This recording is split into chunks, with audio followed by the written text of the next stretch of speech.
자, 이번 시간은 이제 스마트 팩토리에 관련돼서 이제 다뤄보긴 할 텐데요. 이 책을 통틀어서 이제 마지막 주제가 이제 되겠습니다.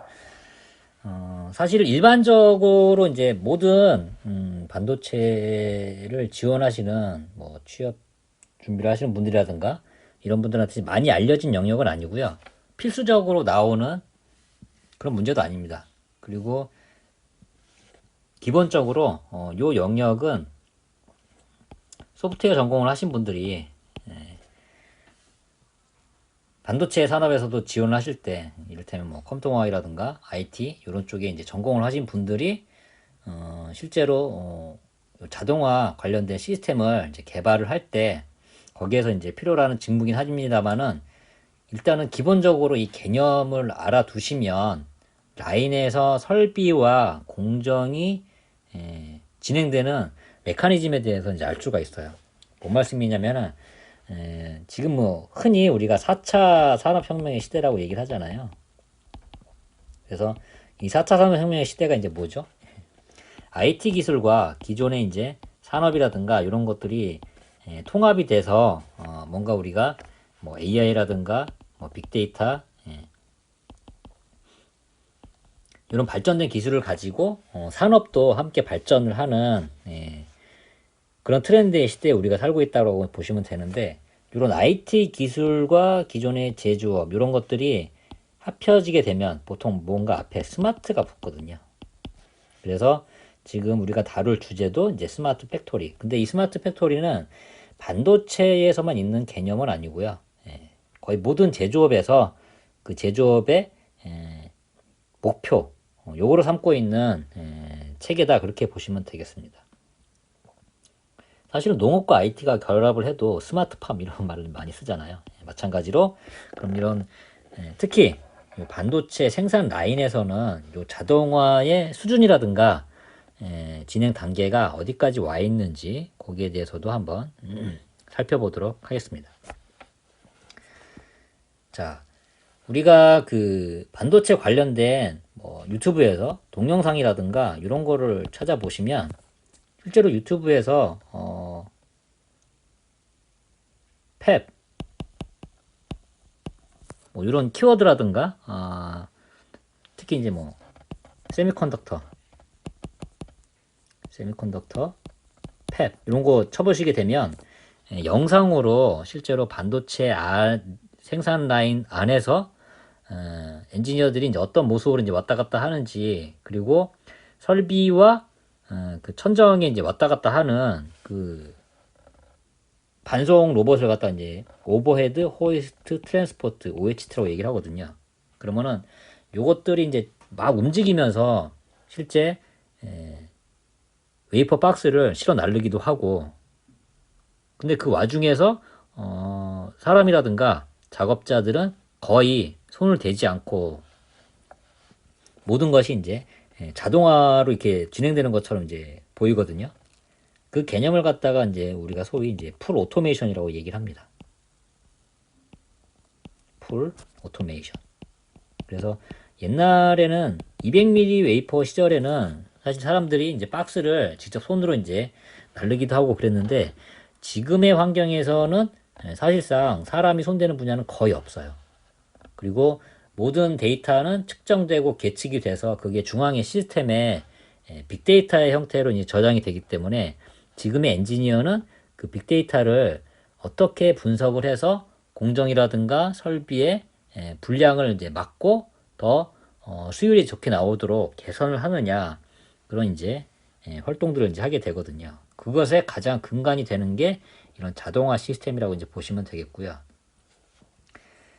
이런 자동화 시스템을 일컬어서 흔히 이제 MES라고 얘기를 합니다. 매뉴팩처링 생산에 실행할 수 있는 시스템이다. 그래서 이 MES는 그냥 IT 일반적으로 쓰는 용어고요. 이를테면 뭐 맥주를 만드는 공장에도 MES가 있어요. 그리고 뭐 석유화학 공장에도 이제 MES가 있고 그래서 이렇게 사람의 손이 아니고 자동화의 영향으로 운행이 되는 그런 이제 생산 라인 전반에 걸쳐진 시스템을 이제 보통 MES라고 얘기를 합니다. 그래서 반도체 라인은 이제 무인 환경에서 왜 우리가 무인 환경을 하려고 이렇게 노력을 할까요? 사실 이게 클린룸의 그 목표와도 좀 맞닿아 있는 부분이 있습니다. 사람은 사실은 라인에 들어가는 순간 거대한 먼지 덩어리라고 이제 볼 수가 있거든요. 그래서 가능하면 사람이 내부에서 활동하지 않고 원격에서 이런 거를 조절을 한다고 하면 실제 반도체 공정에도 크게 이제 도움이 되거든요. 물론 이제 설비 엔지니어 같은 분들은 서비스 에어리어라고 하는 그 설비의 이제 뒤편 유지 보수하는 영역에서 이제 활동을 하긴 합니다만은 마찬가지로 무인 환경으로 유지할 수 있는 게 사실은 이 시스템의 이제 근본적인 이제 목표다. 그래서 생산과 공정, 설비, 물류. 이 물류는 우리 택배하는 물류가 아니에요. 아까 말씀드렸듯이 라인 내부에서 저런 OHT라든가 이런 자동화로 웨이퍼 박스를 어떻게 이동을 하느냐 그 체계를 의미를 한다고 보시면 되겠습니다. 그래서 요 각각의 단위로 다 시스템이 만들어져서 서로의 이제 이 알고리즘들이 상호 연계해서 작동을 한다 이렇게 보시면 되겠습니다. 그래서 물류도 제어를 하고 설비도 제어도 하고 그리고 실제로 생산 실행이라든가 뭐 작업을 지시하는 방법 그 다음에 설비가 어떤 식으로 효율을 높일 건가 이런 것들이 다 맞물려서 소위 말하는 이제 MES가 된다 이렇게 보시면 되겠습니다. 그래서 오히려 이 설비가 작동하는 메커니즘은 우리 주변에서 흔히 본다고 하면 저거하고 좀 비슷해요. ATM. 우리 은행 가시면 그 현금 인출기 이런 거 있잖아요. 그래서 거기 보시면 대부분 365죠. 네. 그리고 거기에 은행 직원이 있진 않아요. 그럼에도 불구하고 우리가 돈을 찾고 입금을 하고 이런데 큰 불편이 없잖아요. 그런 거와 마찬가지로 반도체 생산 안에 있는 설비도 직접 사람이 가서 만져주고 뭔가 조작을 하고 이런 거가 안 되고 중앙에 있는 이런 시스템하고 통신이라든가 이런 걸 하면서 실제로 웨이퍼 박스라든가 이런 거를 이제 다 감지하고 이제 센싱을 해서 실제로 안에 들어가서 무인 환경에서 자동으로 이제 공정이 진행이 된다 이렇게 보시면 되겠습니다. 그래서 그런 것들이 기본적으로 빅데이터를 이제 기반으로 하고요. 설비 같은 경우는 그 내부에 센서 같은 게 있어요. 온도 센서, 뭐 압력 센서, 뭐 RF 플라즈마, 뭐 이런 센서들이 있는데 이런 센서들이 거의 초 단위로 이제 데이터가 올라옵니다. 사실은 이 초 이하 단위로도 밀리초 단위로도 데이터를 올릴 수 있기는 한데 거의 1초 단위로 이렇게 데이터들이 올라와요. 그리고 이런 설비들이 한 개 라인에 이제 수천 대가 있어요. 그래서 나오는 데이터의 양이 이제 어마어마합니다.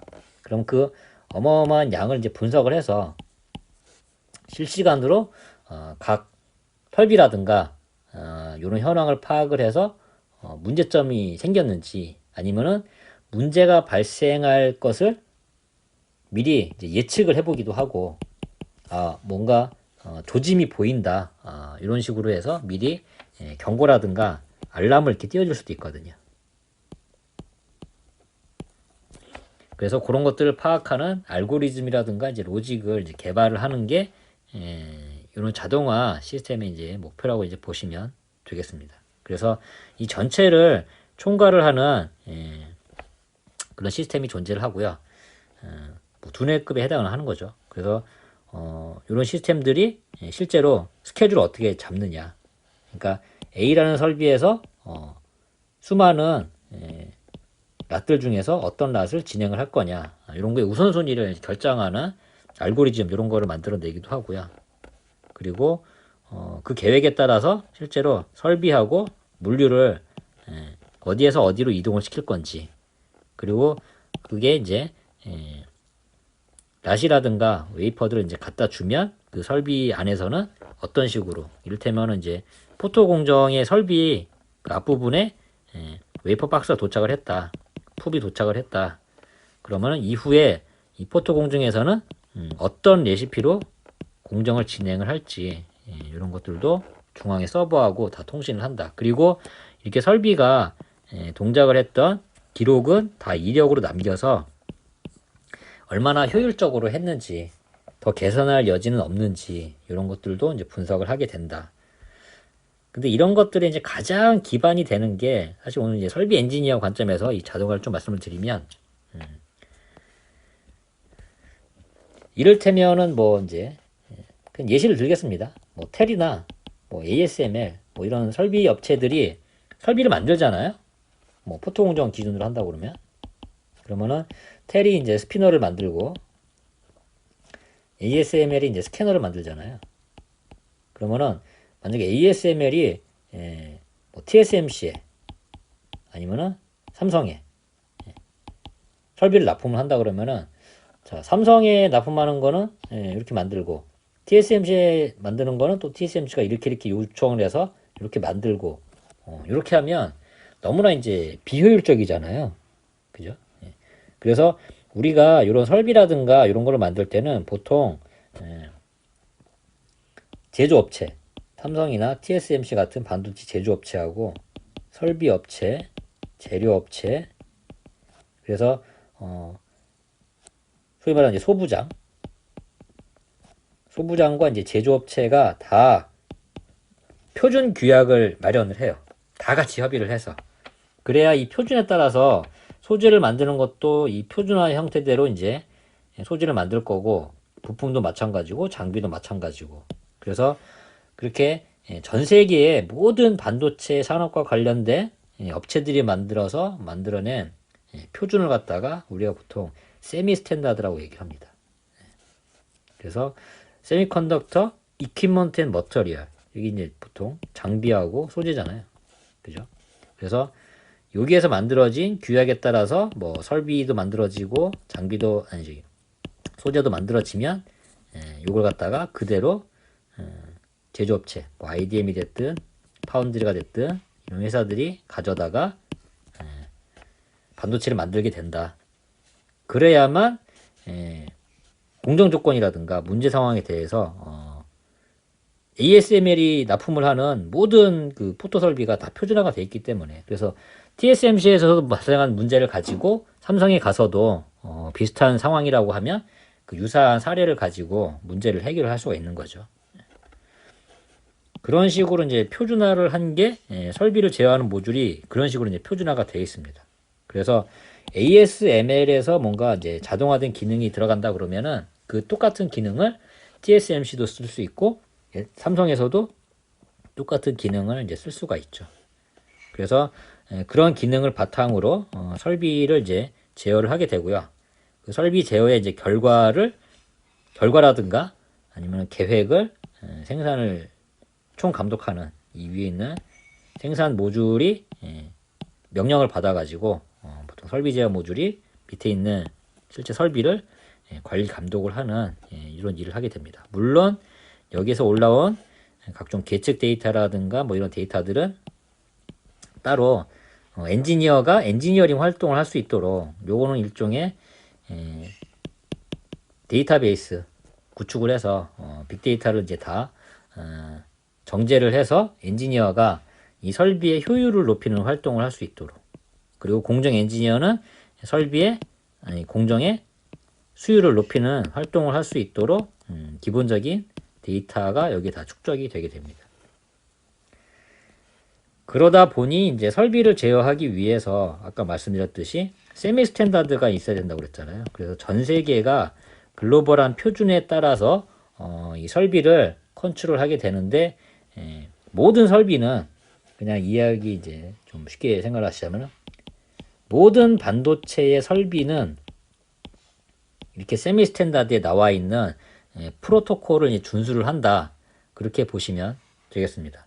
그래서 이 프로토콜이라는 거는 설비하고 뭐 중앙에 있는 시스템이라든가 아니면은 설비와 설비 간 이렇게 서로 상호 간에 소통을 하는 규약이다. 그렇게 보시면 되겠습니다. 그래서 처음에 웨이퍼가 들어와서 로딩을 할 때는 로딩을 했습니다. 그 결과에 대해서는 이런 형태의 메시지로 만들어서 우리가 중앙의 시스템에 알려주고, 그리고 중앙의 시스템에서는 여기 로딩 이후에 공정 조건에 대해서는 이런 형태의 메시지를 보내주면 설비가 알아먹고 이 조건대로 진행을 할 수 있도록 이렇게 표준 통신 규약을 만들어내. 우리가 흔히 알고 있는 5G, 뭐 4G 이렇게 통신하잖아요. 요것도 마찬가지로 일종의 이제 프로토콜이거든요. 그래서 요 프로토콜의 이제 방식으로 가장 원초적인 프로토콜을 우리가 알고 있는 뭐 모스 신호, 네, 이런 것들로 일종의 프로토콜이죠. 모두가 다 이렇게 하자라고 약속을 하고, 뭐 점 3개면은 뭐 S 뭐 이런 식으로 이제 점 3개인가요? 아니면 긴 선인지 잘 기억 안 나는데, 그래서 뭐 SOS는 이런 식으로 뭐 표기를 한다고 하자. 이건지 아니면 반대인지는 잘 모르겠습니다만은 그런 식으로 설비와 중앙의 시스템 이런 것들이 서로 소통하는 규약 그런 것들을 이제 프로토콜이라고 얘기를 하고요.